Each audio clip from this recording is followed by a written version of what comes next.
Okay, so I am delighted to welcome our legislators for the 43rd District. This has been coordinated by Nicole's assistant, whose name I'm now Penny Lipsit. I've been communicating with her and just forgot her name. So we have an interesting shaped district. I was just looking at the map this morning, and as with most legislative districts, it's a little quirky. You should do it for entertainment someday. But I'm going to welcome Nicole Macri and Jamie Pederson and Frank Chopp. And what a thrill. These are always my favorite league meetings when we get to have you all here and listen to what you're planning for us and answer a few questions.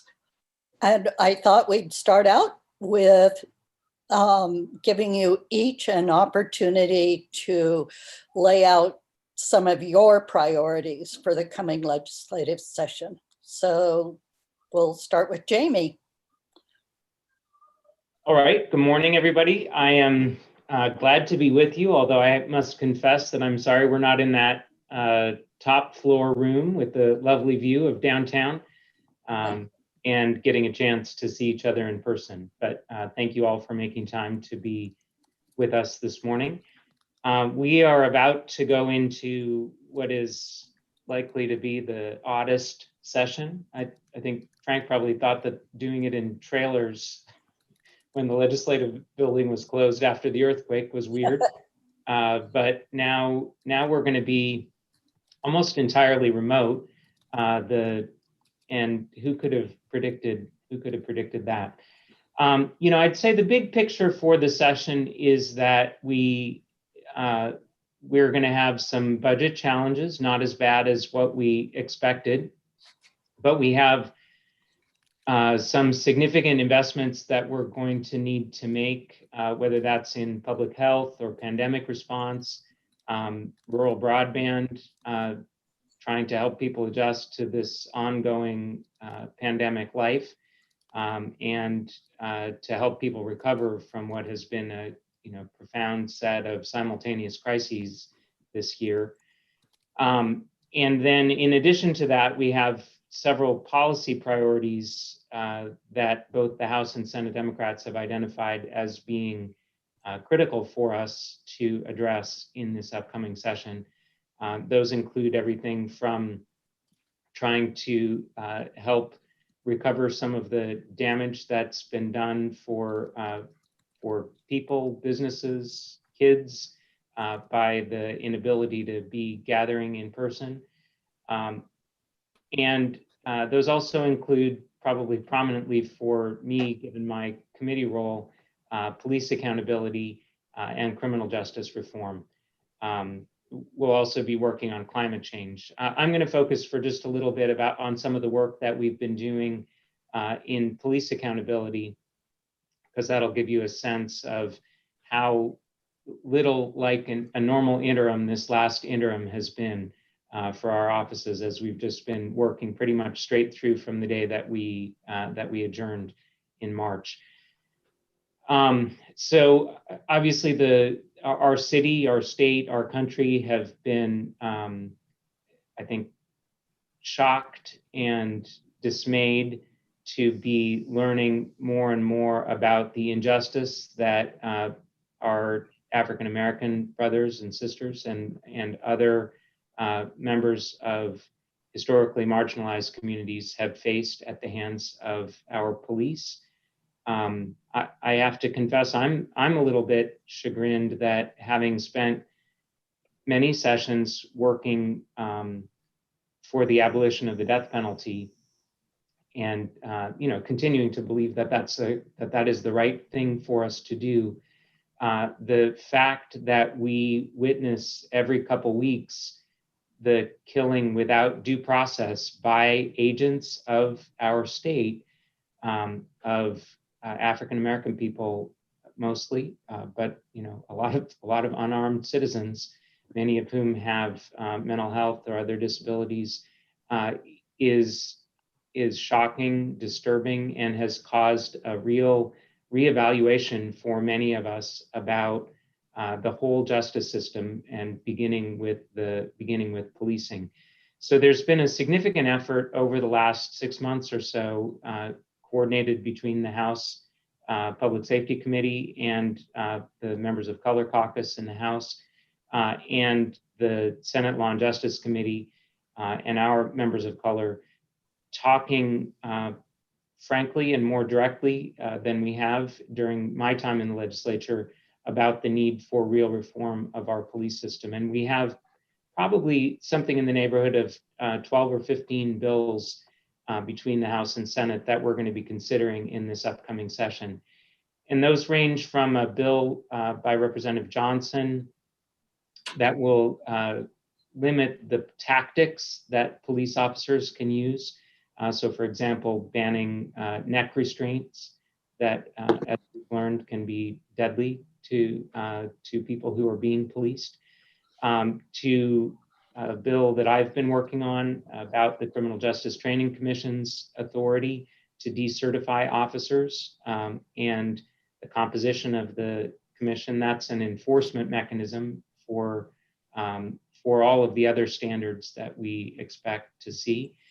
Senator Dingra is working on a bill that will create a duty for officers who witness the use of excessive force to intervene, and to report the use of excessive force. Representative Entenmann is working on bills about independent investigations and independent prosecution. And we have a whole series of other reforms that we're going to be considering in this upcoming session that hopefully will recognize some of the systemic racism that people of color have suffered at the hands of police. That will be a major focus for my committee, I think, and for the legislature generally. That's maybe enough introduction from me, and I look forward to questions and discussion later in the program. And knowing that my senior seatmate loves to go last, I will pass it over to Representative Macri next. Thank you, Jamie. Nicole? Thank you, Grace, and thank you for that, Jamie. Thanks, Jamie. It's a great honor to be here with you all today. Like Jamie, I'm really sad we can't all be together, but this pre-session check-in and Q&A session is one of my favorite events of the year, but right before the holidays. And this year is like none other. That's quite an understatement, I know. But I'll just sort of add on to what Jamie said. In the House, House Democrats are also focused on several areas this year. COVID recovery being top among our priorities. Responding to making sure that we have a community and economic recovery strategy as it relates to the economic hit that COVID has caused across our communities and particularly our small businesses. A focus squarely on advancing racial equity with primarily a focus on police accountability and some criminal justice reform, but that's not the only policy area where we'll be working to promote racial equity and undoing the disparate outcomes between Black, Indigenous, and people of color and white people in the policies that we pass and the budget investments we make. And finally, to keep the urgency on climate change and pushing forward on a number of policies and investments to respond to the rapid changes in our climate. I am focused in in a few different areas. New this year for me is I've been named one of the vice chairs on the Appropriations Committee. So we'll be doing some more detailed budget work on the state operating budget than I have done in the past. And I'm very much looking forward to that. And we expect that to be a significant part of our work this session. We're looking at essentially 3 different aspects around operating budget. One is Democrats in the House and Senate, along with the governor's office, have been working towards an early action community and economic recovery package. I'm watching the United States Congress today. I'm glad to see that they've made some significant progress over the weekend, and we expect they're going to pass a bill today, which will bring us a lot more clarity about what the state needs to do in terms of a recovery package early in session. But a recovery package would include things like investments in public health, making sure we deploy those, hopefully, federal resources to ensure widespread access to the COVID vaccine and continued contact tracing as the pandemic persists. Making sure that individuals who have not been eligible for unemployment insurance under the federal rules can access unemployment, making sure that low-income renters and homeowners can maintain their housing through foreclosure assistance, mortgage payment assistance, and rent assistance. And making sure those who have been lost their health coverage or have never had health coverage can get access to necessary medical interventions, including and especially related to COVID risk. So as well as emergency childcare, especially for our essential workers. I've heard from many workers who have had the opportunity to return to work, but have not been able to because there is not childcare available, and their kids need assistance at home during remote schooling. And most notably, we will have to do work early in session on K-12 investments. And so we expect to see a package specifically related to K-12 that will help support our students, families, and educators, and hopefully help move us in a thoughtful and safe way to getting at least the young kids back into the classroom in a reasonable amount of time. So that's some of the budget work we're planning in early session. We'll still need to pass a broader supplemental budget for the fiscal year we're in, and most notably, a budget for the 2021 to 2023 biennial budget. You have probably heard that there have been revenue shortfalls. Tax receipts have been down compared to the projections we made when we left Olympia last March. That's been, those projections took the biggest hit in the summer, and they've been coming back to some degree, but we still expect a pretty sizable revenue shortfall. Because the legislature has been putting money away in the rainy day fund for about a decade, there are dollars that we have to help in a situation like this. So things are not as dire as we thought they might have been back in the summer. But we do expect, depending on how much state investment might be required for an early action recovery package and for needed investments in K-12 to sort of keep us at least steady with where we have been, that we anticipate potential budget shortfalls when we look out to the biennial budget and then beyond. The legislature is required to do a 4-year outlook on our budget. So we'll be looking at that, and many of us in both the House and Senate Democratic caucuses are looking at progressive revenue options. So new tax options that would both sort of turn our upside down tax code back right side up to some extent, and make sure we have those resources to invest early on in recovery. The governor set a good example with his budget. He included both a capital gains tax and a carbon pricing cap and trade revenue stream in his budget, as well as a dedicated premium tax on covered lives for health insurers to fund a significant increase in public health. So we are looking at all of those options and a couple of more. On the policy side, I am, outside of budget stuff, I am working, continue to work quite a bit in the area of housing, affordable housing and homelessness, and have been most focused on making sure that during the pandemic and beyond, that we protect people's housing stability, we keep people housed safely, and we continue to respond to people who are currently homeless. This feels even more urgent as we look at what our vaccine distribution strategy is going to be in communities across the state. The latest data shows us the 150,000 Washingtonians, Washington families have been unable to fully meet the full cost of rent in the last month or so. And so we have in place an eviction moratorium that the governor has continued to enact. The current one expires the end of December. There's reason to believe the governor will extend it once again. We know at the federal level, the federal eviction moratorium is likely to be extended as well.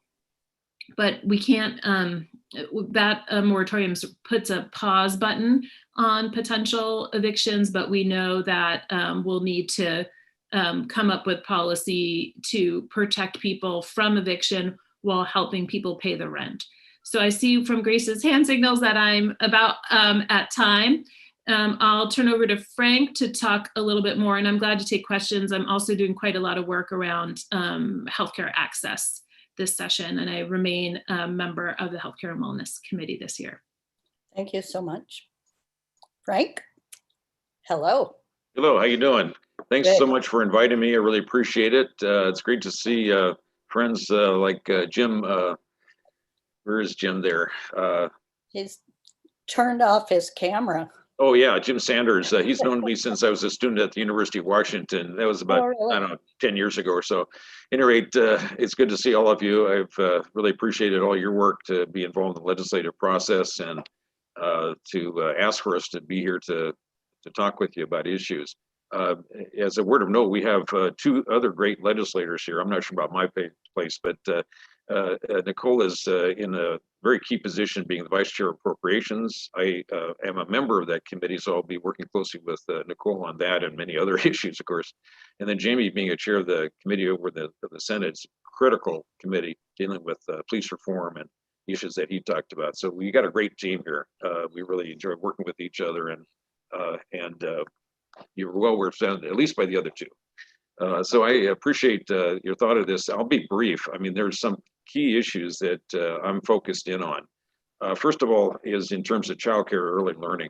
20% of the childcare centers in our state have closed this year, in part because of pandemic, but also because they receive so little reimbursement for this important need. It's frankly shameful. We got a situation where staff at the childcare centers are way underpaid, expected to do everything. And everybody says rhetorically that early learning is the best investment we can make in our future. And it is.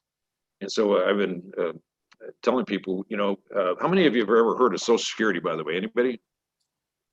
Okay, yeah, it was a pretty good idea. And it helped a lot of folks older in life. And yet, you know, we ought to extend Social Security for our kids. We have, if you look at the state budget, the amount spent for healthcare and services for folks who are older or disabled is quite substantial, like our home care program, for example, and the Apple Health program, things like that. But in terms of our youngest folks in our community, the amount of money going there is just a very pitiful amount. It's just astonishing. So I've really It's one of the reasons why I decided to run again. Second of all is in behavioral health. I'm not stuck in my house all the time. I go out and get my Starbucks, and as I go, I usually go past the I-5 and 45th Northeast in the district, and there's an encampment of about 100 people there. It looks like, well, I don't know if it's appropriate to say third world country, but it looks bad. It's not a good indication of our society at all, where people are literally suffering and dying on the street. So a lot of that has to do with behavioral health issues about mental illness and also substance use disorders. And I've really enjoyed working with Nicole on many of those efforts. For example, earlier this year, we got King County Council to use the authority that we got for them to raise about $400 million of bonds for supportive housing for folks who are homeless and need that additional help with their mental health treatment and things like that. So we made progress, but there's a lot more to do there. And also in terms of public health, frankly, it was just embarrassing that we had to go around the world and beg for things like personal protective equipment. I just think that we ought to manufacture that stuff in our state and store it in our state, because there'll be another pandemic coming along sooner than later. And so those are just three issues. All of those have to be funded. You know, it's not like some of these Republicans who want to have all the services but don't want to pay for it. We have to fund additional revenue for these key services, and not just those three. There's other things as well. And so I'll be working with a lot of folks in coalition to propose specific sources of progressive revenue to pay for these things. And it's very, very important that when we do that, that we not only talk about the revenue, but it's important for us to talk about the investments we want to make, so that the people across the state would say, we need to do that. And oh, by the way, you're going to pay for it that way? Okay. And so we have to carry out that philosophy of recognizing huge public priorities that are very obvious and evident, and then back it up with progressive revenue to actually make it happen. Thank you for your time. Wow, Frank, you were short. I'm impressed. Well, I think I'm 5'9", so I don't. So I'm not sure how I look here. Well, you have policed your time very well, all three of you. So we have people who submitted some written questions, and I'm going to start off with some of those.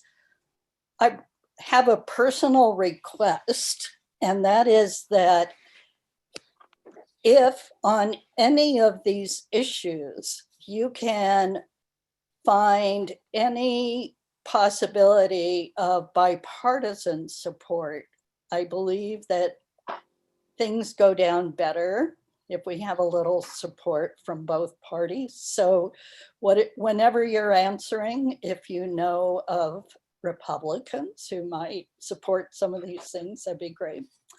The first one I'm going to go on is a question that came from a column in the Seattle Times about recovery bonds, which seemed like an interesting idea. Most of us can remember purchasing bonds when we were little, or our parents bought them for us. So is this an idea that could be helpful? Start with Nicole, since you're a budget person. Sure. And I think the Seattle Times piece and the conversation currently around recovery bonds is specific to a kind of bond known as green recovery bonds, and that is to invest in climate resilient infrastructure. And it would be tied, the concept is tied to the idea of a carbon pricing. Bonds are debt that the state sells on the bond market. And ultimately, we need to repay that debt with some kind of revenue stream. And the idea currently is that that would be repaid with a carbon pricing strategy of some sort. The idea is very intriguing. There is some question as to whether or not what is the capacity for us to invest in infrastructure from the outset versus how much revenue might we see from a carbon pricing strategy. So you could either pay as you go, or you can borrow a bunch of money and invest upfront and then pay over time. And I think the question is if a carbon pricing could yield such significant resource that it would that the investments that we could do in the time frame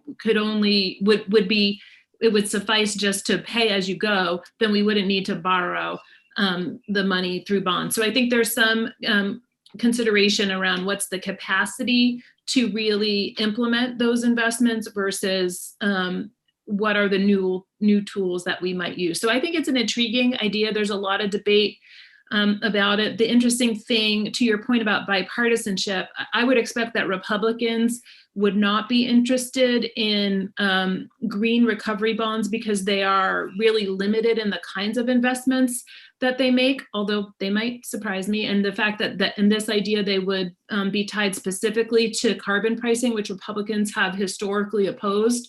But the nice thing about a green recovery bond in that partisan question is that because it is a revenue bond and not a general obligation bond, it would not require a 2/3 vote. We could pass with just a majority vote. So it's part of the conversation among Democrats, but I wouldn't be surprised if we simply pass revenue and at least for now do a pay as you go and revisit the idea of bonds maybe next session.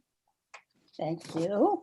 So another question relates to targeting our economic redevelopment in counties that are especially struggling, that maybe don't have the wealth of downtown Seattle, although I don't know if downtown Seattle has any wealth left in it right now. It's struggling too. But this Jim Sanders identified several counties and areas that really seem to need extra help. Is there a way to do that? Pick who answers.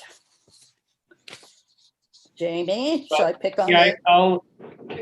I'll start maybe, and probably everybody has some ideas and thought about this. One of the things that we have really learned during the pandemic is that if you don't have access to modern broadband internet, then it is even more difficult than normal for you to participate in life and in the economy right now during this pandemic time. Kids can't go to school.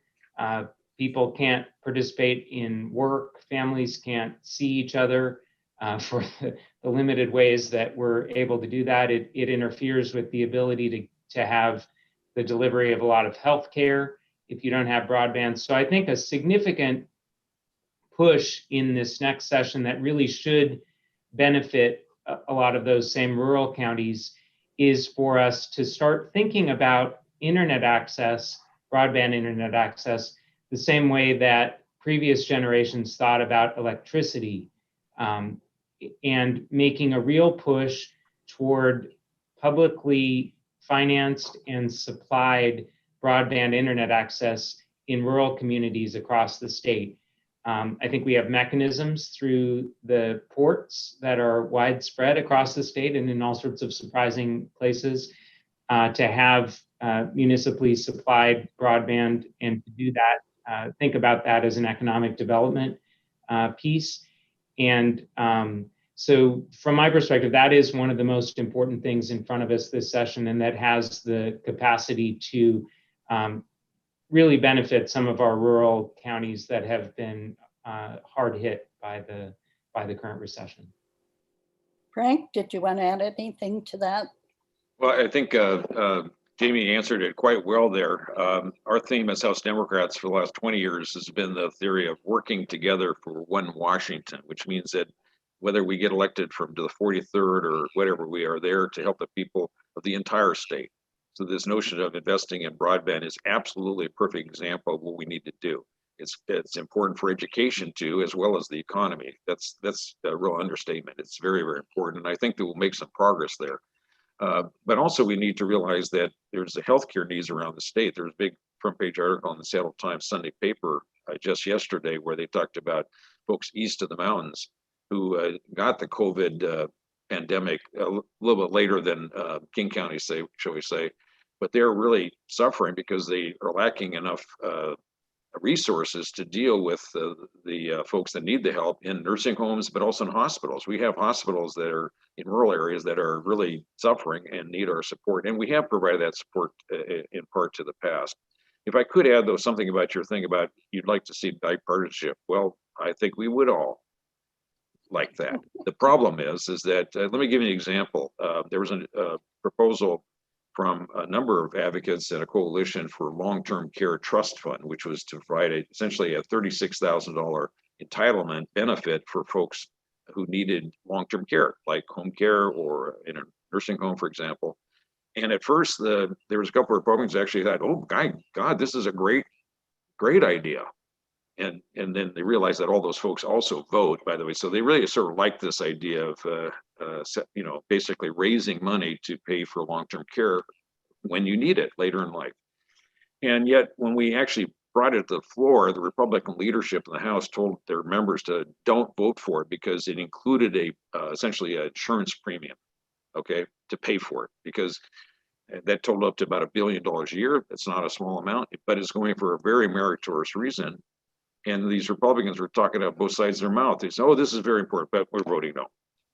And it's like, come on. I mean, but we expect that. That's why we worked so hard for many years to stay in the majority, is to basically overcome that nonsense. They want their services, but don't want to pay for it. And yet they benefit tremendously by the economy in King County. I think Jamie probably is the expert on this, is if you look at the amount of money that King County raises in state taxes, sales tax, property taxes, the distribution goes out across the state. They are what they call a receiver counties, for example. But we believe in that because we're one state and we should be working together on these issues. But we would like bipartisanship, but that happens very rarely. And when we've seen it in the past, the Republican Party will go after those folks for actually working with Democrats on good programs, but that have, require some money. So I have a list of 20 examples there, but I'll talk to you later about that. Well, maybe if you hang around, we'll have time to listen to the whole list. So I had a couple of law enforcement firearm questions, and I'm going to go back to Jamie for this. One has to do with whether or not we could restrict firearms at demonstrations. And the other is what to do about law enforcement officers, sheriffs or whatnot, who just say they're not going to enforce laws. Is there any way to deal with these issues? Well, let me start with the issue around weapons at protests. So Senator Cooter and I talked most recently on Friday afternoon. She's going to be leading efforts on the Senate side to come up with legislation that restricts the ability of people to carry weapons into these volatile situations with protests. We have seen over and over again with guns and other kinds of weapons this year. And most recently, just a couple of weeks ago at the Capitol, where there was a shooting with competing demonstrations, that with passions running high on a lot of issues, it can be very dangerous for people to be essentially brandishing weapons. And even if it doesn't turn into violence, the simple fact is that there is a protected right to individual bearing of firearms. There's also a protected right to people being able to assemble and to speak freely. And some people are going to have their freedoms chilled. They're not going to feel comfortable exercising those freedoms if they're placed in a situation where they're having to walk around a bunch of people openly carrying semi-automatic weapons. So we're looking at the possibility of some what in the law we would call reasonable time, place, and manner restrictions on the ability to particularly open carry of firearms, but probably broadly speaking, all weapons around demonstrations, so that everybody can have a chance to exercise First Amendment rights safely together. And that'll be a bill that comes through the committee. You know, this other issue, I think, about law enforcement officers who have sworn an oath to protect and defend the Constitution and laws of the state of Washington and the United States, and then refuse to do so, is a very troubling trend. Unfortunately, supported right from the top by our current president, and you know, then supported by the Republicans' gubernatorial candidate, who basically made his political career on his refusal to accept the will of the voters in passing Initiative 1639, and his refusal to accept the verdict of the courts about its constitutionality. That unfortunately. Could you say what that is? Oh, I'm sorry. So Initiative 1639 was the initiative passed by the voters in 2018 to restrict semi-automatic weapons, to require that there be enhanced background checks and a higher purchase age, 21 rather than 18. Thank you.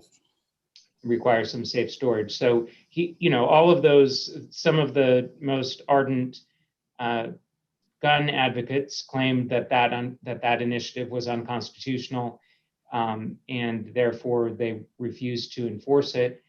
They have not become convinced that by the consistent decisions of courts that the initiative is in fact constitutional. Does this sound like a familiar pattern? I don't know. Anyway, so you know, that there, I think we have a longer term and bigger problem that's pointing to in our society about how do we get back to some shared understanding of facts and legal authority. And I'm afraid I don't have good solutions for that, as long as we have large numbers of people who are going to continue to elect those sheriffs to office. Yeah, it's really, as a citizen, troubling to see this happening.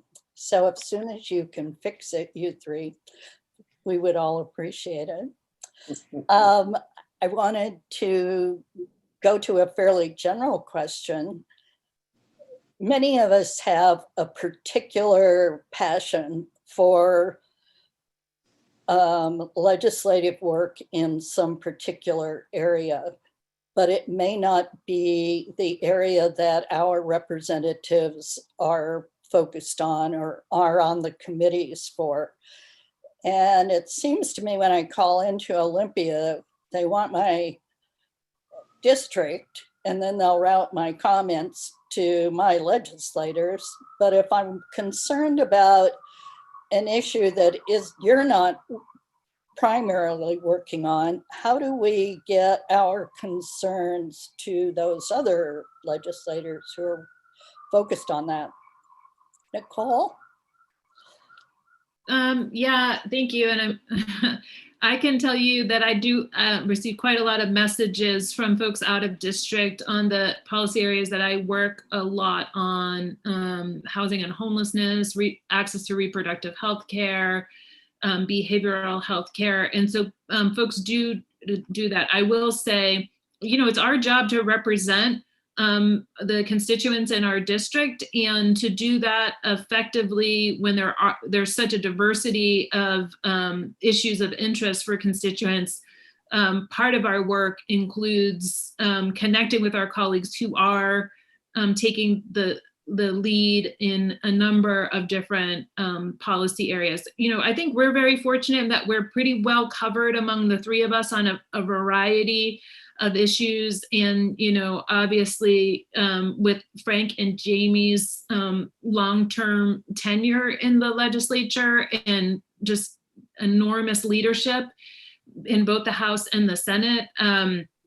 That has been a tremendous asset to the constituents of the 43rd and the ability to really push for the kinds of policies that folks feel are important in around gun safety, K-12 education, healthcare, housing, et cetera. So we are pretty well covered, but we do work closely with our colleagues. So rest assured that we are doing that. And I will say our legislative assistants are the front line in receiving the emails and calls from constituents, and they work very closely in collaboration with one another. So for instance, when you send a message to Penny or to me that Penny sees in my email, she will forward it to the office of the legislator to inquire. Our constituents are asking about this, that, and the other thing. I didn't know if you're working on this or if this is passing through your office. Can you please advise us? Or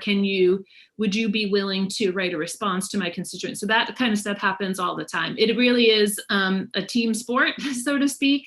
And our ability to work with our colleagues in the legislative context is just a vital part of the work that we do. Well, again, I say that I feel blessed to have the crew that we have in Olympia working on our behalf. So that's pretty much the questions that were submitted ahead of time. And I'm thrilled that we have some opportunity for some live Q&A. And while you are formulating the wording of your question and getting your hand up, I'm going to put in my own personal pitch for rural broadband. After I retired, my husband and I spent 10 years at the eastern end of Skagit County. And I can tell you that it was a shock. I knew it would be a shock, but I really thought when we left cable internet and got out there that cable internet would arrive in due order, and it's still not there. And it's just shocking to me that it's taken this pandemic to help us all understand how absurd it is that we have people who can't really access fast internet yet. Frank? Well, Frank, you're muted. hang on. Go ahead. I could talk louder, but I guess I had to unmute myself. Grace, that's a very good point there. In fact, Jamie's answer earlier about the broadband is exactly right. We ought to see this as a utility. And we have universal utility service for telephone service and the post office. You know, somebody mailing a letter in Okanagan pays the same forever cost for the stamp that we do in Seattle, even though to really deliver it to Okanagan would take probably $10 per letter, if you think about it. So we have to see this as a universal utility service, and we have to go in that direction.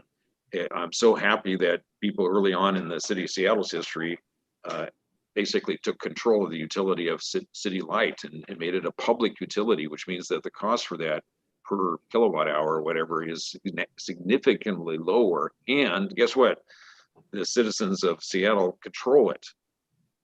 And that's a very important concept, and we've got to fight this battle. It'll take a while because there are certain economic interests like Comcast and the rest that will try to stop any of that from happening, but we have to deal with this. And for example, we did extend universal service to some folks who are poor with cell phones. There's federal law and also some state law that encourage that, because cell phones was where it was at a few years ago as a new technology, and we sort of addressed that. We need to do that in rural broadband, but keep in mind there's a lot of broadband desert, shall we say, in urban areas too, and we got to provide that extra help.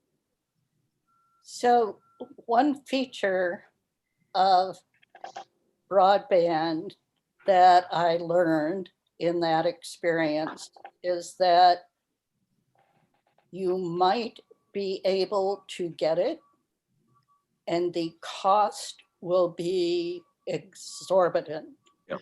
So you either get a very horrid restrictions on the amount of time you can use, or you pay more for speed. You know, it just, these are people who just don't have the money to pay what I ended up paying for broadband. We agree. I mean, that basic high-speed internet connection ought to be provided universally across the state at a low cost. And the cost of extending it to other parts of the state, like Skagit, as you said, should be spread among all the ratepayers throughout the state, so that everybody's treated the same and everybody gets the same access. It's a very simple concept. It's just gotten screwed up here the last 20, 30 years on this thing. Whereas before, the progressive history of our state would have said, no, we're going to make it a government utility and make it available for everybody at a low cost. Thank you. Bill Anderson, you have a question? Well, I do. And I guess I should say first how pleased I am at the quality of the representation we have in Olympia. I can't imagine being better situated as a citizen and feeling confident in the people who are representing us. The question that I come back to all the time, and some of you will know, this is a hobby horse of mine, but it has to do with the income tax issues. And I do think there's some structural issues here that need to be confronted openly. One of them is that the Supreme Court 90 years ago, in a very narrow decision, 5-4, decided on a very peculiar reading of the state constitution. And since that has been laid down, it has become politically very fashionable for elected representatives to say things like, oh, I think an income tax would be a great idea, but the Constitution does not permit it. So I don't think we should waste time with it. That's a misunderstanding, I think, of the way judicial precedents work. When Brown against the Board of Education decided that separate but equal, which had been the law forever in this country, was no longer a fair interpretation of the Constitution, that happens. Supreme Courts do reverse old opinions when they're wrong, and this one is clearly wrong. So how do you get the court to do that? Well, the court does not have any initiative power.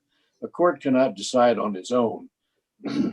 All a court can do is respond to legislative action in this situation. So until the legislature can bestir itself to pass a plain, ordinary, graduated personal income tax, the court will never have a chance to reverse those old cases. And as long as those cases are not reversed, politicians have the ability to hide behind them and say, well, we'd love an income tax, but we can't do it. So what I'm wondering is when we're going to reach the stage where legislative leaders will have the stamina to enact an income tax, knowing that it's inconsistent with those 90-year-old cases, to give the court a chance to get rid of those cases, today's court to get rid of those cases, and put back into the hands of the people and their elected representatives the decision about what kind of a fair and efficient tax system we have. That's a longer speech than I intended to make, Grace, but that's it. It was a good one though, Bill. So I'm happy to take the first all right. at that one. Jamie? So, first, I guess along the lines of good news, I think it is reasonably likely that by the end of the 2021 session, we will have enacted a capital gains tax, which the right wing is going to shout from the rooftops is an income tax. And we know that there will be litigation around that, challenging that as an illegal property tax, right? Because the reason that it was unconstitutional, that the Supreme Court in the 1930s said that the income tax was unconstitutional, was that it was a non-uniform and in excess of 1% tax on property. So we believe that we have good reasons why a capital gains tax ought to be considered an income tax. But one of the benefits of passing a capital gains tax is that it gives the opportunity for that litigation to happen and for the courts to reconsider what I think are bad precedents, or at least to signal to us that we could go further in that direction if we want to. I hasten to add that there are a number of complications going broader on an income tax than that. One is that since that time when the Supreme Court constitutionalized the income tax in our state, the legislature has 5 times mustered the 2/3 majorities in each chamber necessary to amend the Constitution, income tax. And every time the people have failed to muster a 50% majority to support the legislature's decision. So we got to recognize that there needs to be a much broader conversation in the society about tax reform and income inequality and broader adoption of the principles of the people in the 43rd district before that's going to happen in the state. The other thing that I guess I'd say is I think this is going to happen in steps.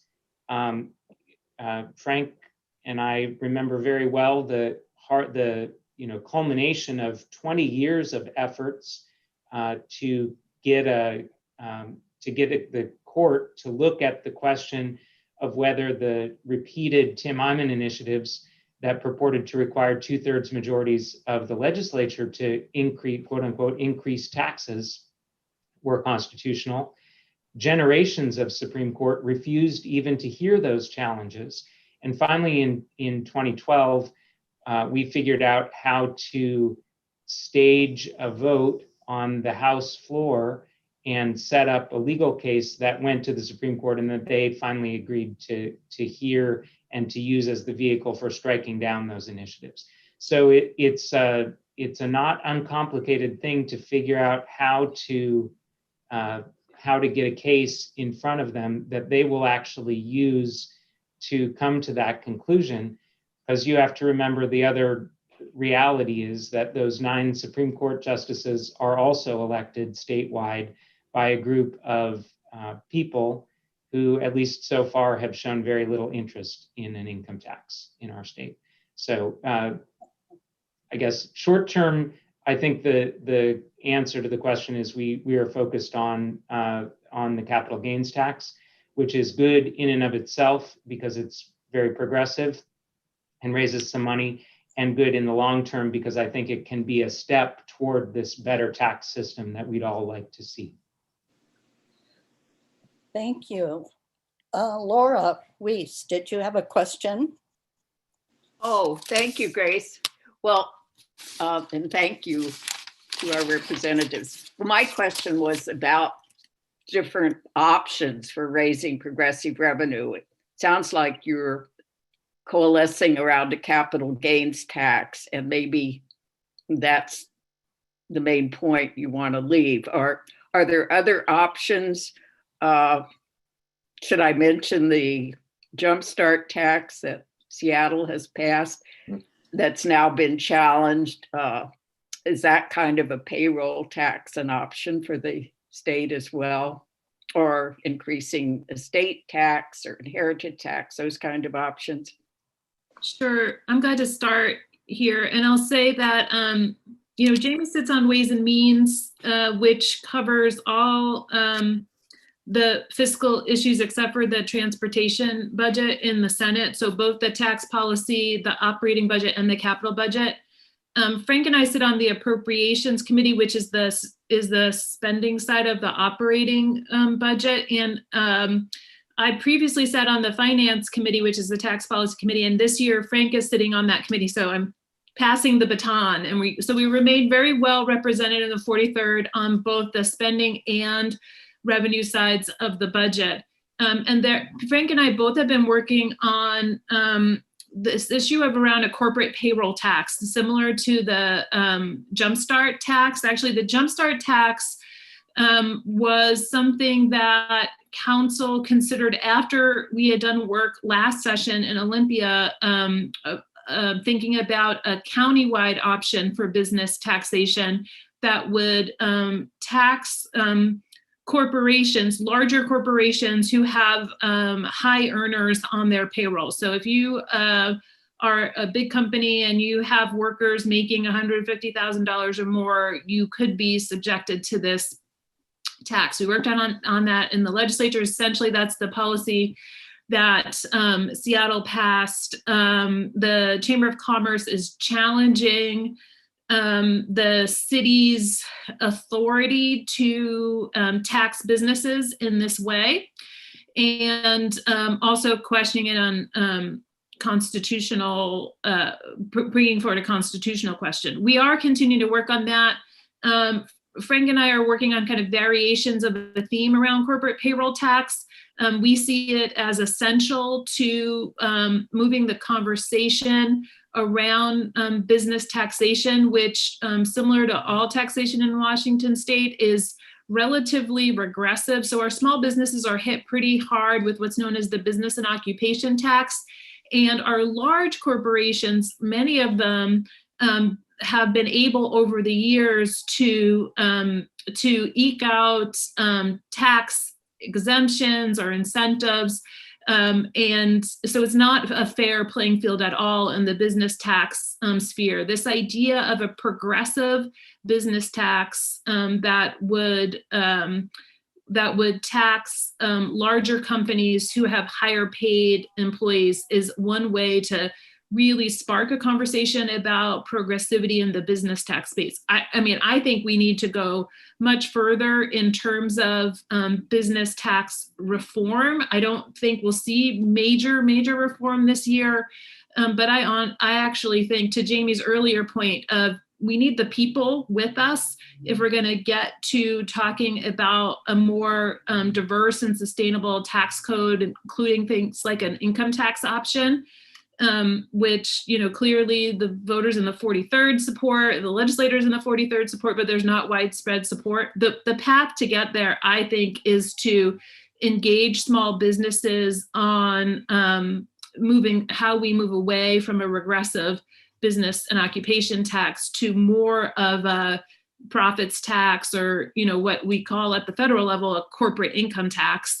And so the corporate payroll tax we're working on, just opens the door for that conversation and could generate a good amount of money for those sorts of recovery things we need, be it childcare, rent assistance, unemployment insurance for people who have been left behind by the federal rules. So there's actually a number of different taxes that different members are working on. Kind of a cool one that a colleague of ours in the House is working on, Vandana Slatter, is around a digital advertising tax. So it's not just, no longer do people take ads in print newspapers, but social media companies sell your data to target ads specifically to you. And that's an area that has not been considered for taxation. And so there's work happening there. So there's lots of different ideas about how to modernize the tax code to better fit with the economy that we currently have. Frank, I'm going to give you a minute. You seem to be the one who said you really had to get out of here at 11:30. Oh, so well, you I was have trying to keep that a secret, but yeah, okay. final comments. Oh, sorry. Yeah. I'm so sorry. Yeah, I actually like Zoom meetings, but there's so many now, it's just hard to keep up with them all. So sorry about that. But I just want to add a little bit to what Jamie and Nicole said. I support what they were saying. We definitely are working on all fronts. Jamie, years ago, worked with me on that legal case about that he mentioned. That was a high point in terms of state history about changing the dynamic around taxation. The other thing I should mention, though, is that the new chair of the Finance Committee in the House is Noel Frame from the 36th District. And the 36th District and the 43rd District voted yes when the income tax was on the ballot in 2010. I think almost all the other districts voted no, to varying degrees. But Noel is very motivated and is following through on her commitment to work on long-term tax reform. She definitely supports capital gains and the things that Nicole was mentioning as well. But thinking long-term, she's spending a lot of time in this and she's real passionate about it. And so I think there will be real dynamic action here over the next few years about a long-term tax reform. But in the short term, we got to solve major problems in behavioral health, public health, childcare, early learning, and the COVID response. We can't wait for the big tax reform ideas because that'll take a while and they'll be subject to long lawsuits. So I really appreciate the interest that Bill brought up there. We are committed to working on it, to making progress, but it is effort we have to recommit ourselves throughout the next few years. So I have a question. I'm going to put on my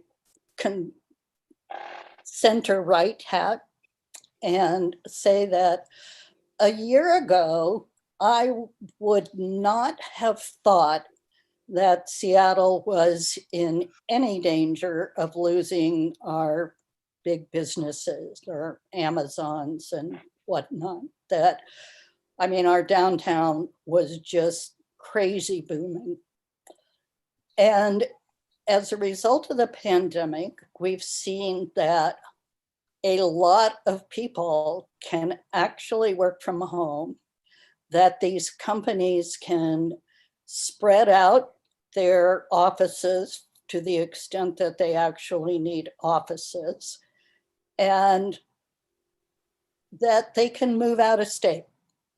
And so I want to know if there is any level of business tax that you think could threaten the well-being of Seattle, King County, Washington State.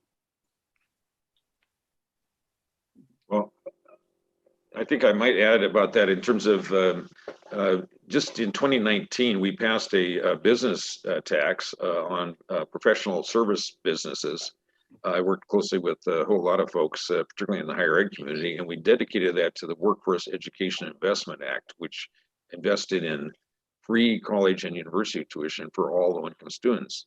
And we did that in part because the business community said very clearly they wanted more investment in higher ed to produce Washington students for Washington jobs. The economy is producing a lot of jobs. Hey, that's a concept. Let's have Washington students fill those Washington jobs. And so we made a major advancement on a business tax. And we had some key leaders in the business community who stepped forward and supported us, like Brad Smith from Microsoft.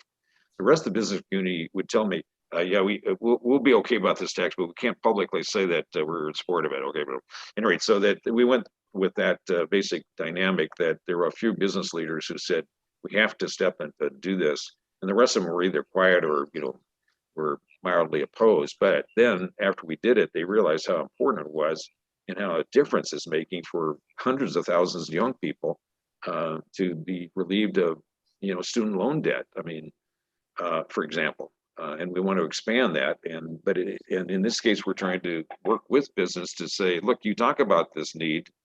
Well, let's work together how to do it. And we're doing the same thing on the childcare or learning. Why do people need childcare? Well, go to work, or in some cases go to school, but mainly to go to work. That means it's implicit connection, or explicit, excuse me, connection to the economy and to jobs. So business ought to help pay for that as part of the social compact that we have for the economy and for the benefit of all. So I'll take that as a no, that there's no level of business taxation that would discourage businesses here. I guess, Grace, I want to stand up for my seatmate and maybe disagree with that characterization. Look, the unevenness comes when we have right now we have a very different tax that's applying to business in Seattle than applies a short distance away across Lake Washington or, south or north. And so one of the things that Nicole was trying to do last session, and that I think we may have a conversation about again, is to say, hey, if this high earner payroll tax is a good idea, maybe as with every other kind of tax that we have, we ought to set some boundaries at the state level about what's the state's ability to tax and what is what's each local jurisdiction's ability to tax, and put some rules around that. I think where you get the problem, or different things can become problems. One is having those weird geographical anomalies between different municipalities. Another is, and this is the point that Frank was trying to make, another is just imposing it without having any conversation with businesses.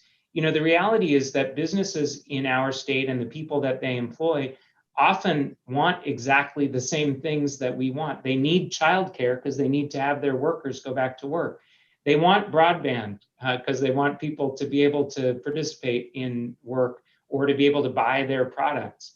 They want higher education because they need a trained workforce, right?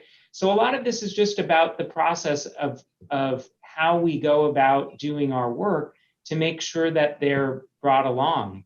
And I think that higher ed tax that Frank was speaking about a second ago is a great example of how we can work collaboratively and get to a result where everyone feels good about the taxes and then the benefits that are going to come from the investments that we're making as a state. Do you think any business leaders will be, just a second, are more inclined to support any of this after the experience of the pandemic? Nicole? Yeah, and I'll say credit again to Noelle Frame and others. So Noelle initiated this effort to create a statewide tax structure work group a few years ago, which is a bipartisan group that has had surprisingly great participation from all four caucuses in the legislature. And the idea is really to engage in that conversation. And it's been mostly focused on the business stakeholder engagement. And so I do think there is some reason to think that we could see some reform, modernization of the tax code that could result in higher revenues overall for Washington State. But it takes that work. I mean, what Jamie's saying is exactly right. Businesses need to understand, what they're paying for and how that benefits not only their employees, but the community at large. Make sure there's equity. They feel that there's equity in the regions where they are located as well as across the state. So there's reason to think that could happen, but you have to do it in a thoughtful, deliberate, and transparent way. And that is the work. I mean, so Frank and Jamie led on that Workforce Education Act that increased taxes on big businesses. That didn't just fall out of the sky with a few weeks notice. That took years and years of engagement with businesses to get us there. And that's the kind of work. There's, I think the pandemic is leading people to think about many things in new ways. And we are feeling that businesses are more willing to come to the table to engage on business taxation. But as I said, I don't expect major reform in 2021. The Jumpstart thing, I'll say, Seattle businesses want more tax equity, and that is spurring the conversation at the state level. A statewide tax, it would be far more friendly to our Seattle corporations than a city-only tax. And so that is propelling people to engage in the conversation with us. Thank you. I know some people are getting antsy. I'm going to give Bill Roach the last question.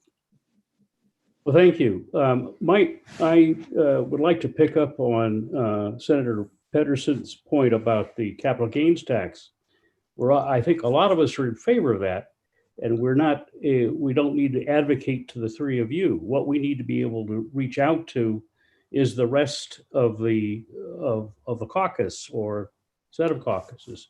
How do we, as residents of this district, and very engaged advocates, how do we reach out effectively to the people we need to beyond the three of you?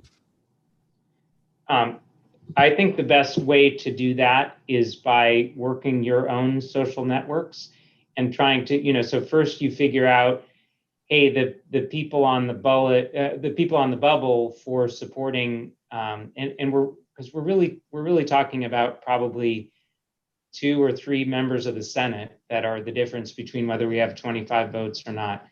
The House has passed the capital gains tax legislation repeatedly. The governor has requested the capital gains tax. So it's my chamber that's been the holdup. So when that should become obvious as the discussions go on, You can also feel free to check in. Feel free to check in with my office. It's not particularly helpful, I don't think, for those members to hear from you directly, but it's almost certainly the case. I'll pick on one of my colleagues whom I like very much, but who doesn't support a capital gains tax, Senator Mullet, who represents East King County, out from Issaquah to North Bend. He'll tell me, and he'll laugh if he gets a bunch of messages from people who live in the 43rd.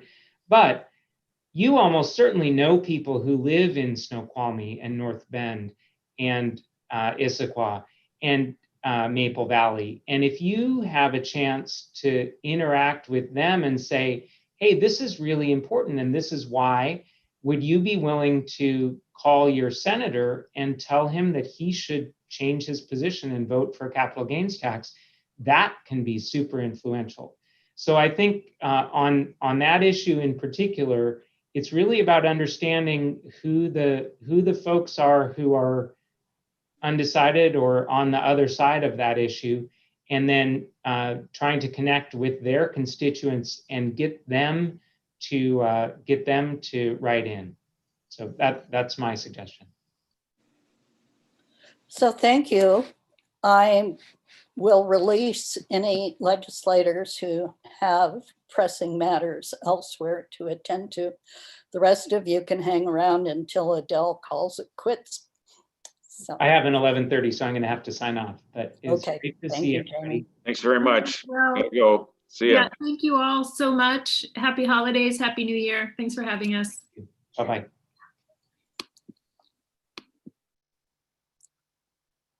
Okay, so Penny, thank you. I just really, it's so wonderful to have a person who knows everybody and knows how to work with their assistants and everything else to work with to get this pulled together. So I really appreciate your assistance. Thank you so much. It was great. It was great. Absolutely.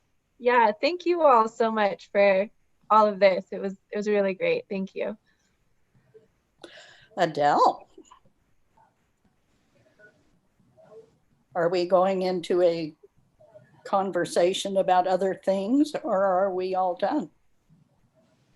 Well, there were lots of things we did not bring up, of course, but it was very tax oriented, and that was really good. Excellent questions asked. So I think that's great. But we have other things about homelessness. I was hoping Nicole would have stayed around, and housing that we certainly need answered. Plus, we're looking into monopolies too, and the fact that the costs go up so much when you have monopolies of the internet, but of hospitals also. And when you look at your bill when you come back from a hospital, it is just outrageous. And I'm sure the monopolies in the hospital industry has certainly affected that. So, well, yes, sorry to cut you off, Marcia. I know Rep. Macri has a lot. She's working a lot on both of those things that you just mentioned. And you know, in the future, we can definitely try to set something like this up again. You know, either with all three or just with Representative Macri, since she does have so much to say. And if you want to email me questions too, I'd be happy to try to get you some more specific answers. Our email inboxes get really hectic, and we try our best to keep up. You know, but sometimes it can get really hard. So sometimes doing a meeting like this is just the best way to get those questions answered, but really happy to, you know, follow up and see what we can find and get answered for you, because those are really pressing issues that I know Representative Macri is working really hard on. You know, hospital transparency, she has a very wonky technical bill around that exact type of, you know, nexus around hospital costs and bills and, you know, what gets passed on to patients. And she just is such an expert on housing and homelessness that, you know, she has so much to offer in that area as well. Well, so, you know, and we sort of brought up, what can we do? And, you know, we know all our representatives and our senator are in line with our values. Yeah. So we can't email and write letters to them and change, you know, and Yeah. say it's not worth it doing it to the people we do not vote for. Right. So how can we help? Well, Use he their gave us a network. good opportunity there. Our friends, Talk to our friends in Yeah. those districts. but do we have enough friends in those districts? Yeah. I think Either. Senator Pederson's advice was really spot on. And I also do have to hop off, but I just wanted to say thank you all so, so much. And happy holidays. Yes. And please You feel too. free to reach out with any questions or anything. Thank you. Nancy, Peter? did you have something you wanted to say? And then Peter. Oh, Who's Nancy, for- did you leave? I think so. Okay, I think we will close it for now. wait, Very good. Oh, Peter, you do have something to Okay, say. very, very brief Unmute comment. yourself, please. I unmuted my camera. Now we're on all senses except smell.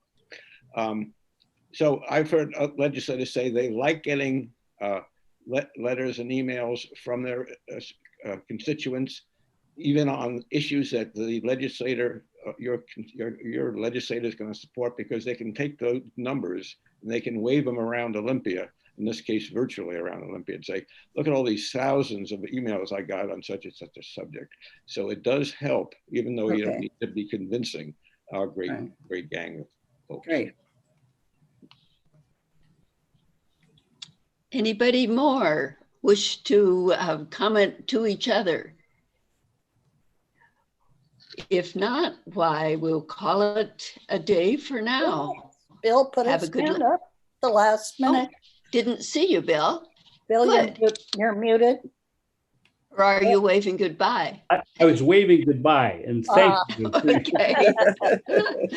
So long.